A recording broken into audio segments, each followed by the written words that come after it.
ஒரு செய்தியை அல்லாஹ் தன்னுடைய திருமறையின் மூலமாக திரும்ப திரும்ப ஒரு செய்தியை அல்லாஹ் சொல்லக்கூடியவனாக இருக்கிறான். நம்ம குர்ஆனை எடுத்து பார்த்தோம்னா தெரியும், ஒரு சில செய்திகளை அல்லாஹ் திரும்ப திரும்ப சொல்லுவான்.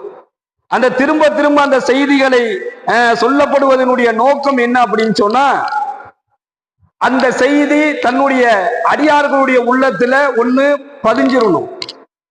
நம்ம குர்ஆனை எடுத்து பார்த்தோம் அப்படின்னு சொன்னா, அல்லாஹ் தொழுகையை பற்றி திரும்ப திரும்ப சொல்லக்கூடிய ஒரு செய்தியாக அதை பார்ப்போம். தொடர்ந்து தொழுகையை பற்றி அல்லாஹ் திரும்ப திரும்ப பேசுவான். எங்கெல்லாம் தொழுகையை பற்றி அல்லாஹ் சொல்றானோ அங்கெல்லாம் ஜக்காத்தை பற்றியும் அல்லாஹ் பேசுகின்றான்.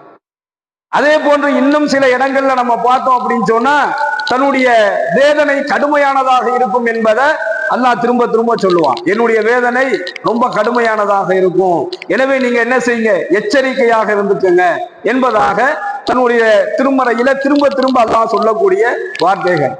அதே போன்று அல்லாஹ் தன்னுடைய திருமறையில நான் உங்களை கண்காணிக்கிறேன், நான் உங்களை கவனிக்கிறேன், நான் உங்களை கவனிப்பதில் மிகவும் தீவிரமானவன், நான் கணக்கு பார்ப்பதில் ரொம்ப தீவிரமானவன் என்கின்ற செய்தியை அல்லாஹ் திரும்ப திரும்ப தன்னுடைய திருமறையில சொல்லிக்கிட்டே இருக்கான்.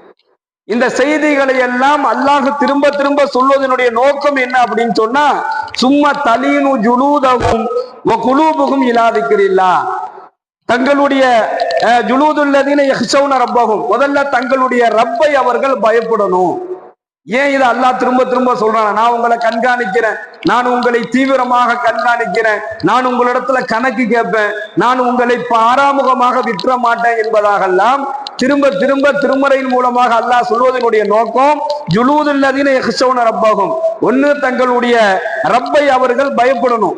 எவர் ஒருவர் தன்னுடைய ரப்பை பயப்படுகின்றார்களோ சும்மா தலீனு ஜுலூதுகும் குலூபுகும் இலாதிக்கிறில்லா, அவர்களுடைய தோள்கள் அவர்களுடைய ரோபங்கள் சிலிர்த்து விடுகின்றன என்பதாக அல்லாஹ் சொல்றான். நாம ஏதாவது ஒரு செய்தியை கேட்டோம் அப்படின்னு சொன்னா, அந்த செய்தி நம்முடைய உள்ளத்தை ரொம்ப ஒரு பிரதிபலிக்கக்கூடிய செய்தியாக இருந்துச்சுன்னா நாம சொல்லுவோம், அப்போ அவர் பேசும்போது என் உடம்புல இருக்கக்கூடிய முடியெல்லாம் அப்படியே எழுந்திருச்சிருச்சு, என் ரோமங்கள்லாம் சிலிச்சிருச்சு, என் உடம்புலாம் அப்படியே சிலிர்த்து போயிட்டேன் என்பதாக சொல்லுவோம்.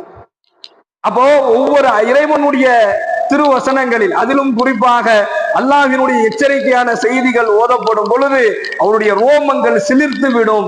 இவர்கள் அல்லாஹ்வை பயப்படக்கூடிய இறையச்சவாதிகளுடைய அடையாளம் என்பதாக இந்த வசனத்தின் வாயிலாக அல்லாஹ் சொல்லி காண்பிக்கின்றான். அப்ப வகுஃபிர் லனா, எங்கள் இறைவா எங்களை மன்னிப்பாயாக, இன்னக அலா குல்லி ஷைஇன் கதீர், அனைத்து வஸ்துக்களின் மீதும் நீயே ஆற்றல் உடையவன், அனைத்து வஸ்துக்களின் மீதும் ஆற்றல் இருக்கக்கூடிய அந்த அல்லாஹ் நமக்கு மன்னிப்பை வழங்க வேண்டும் என்று சொன்னார்.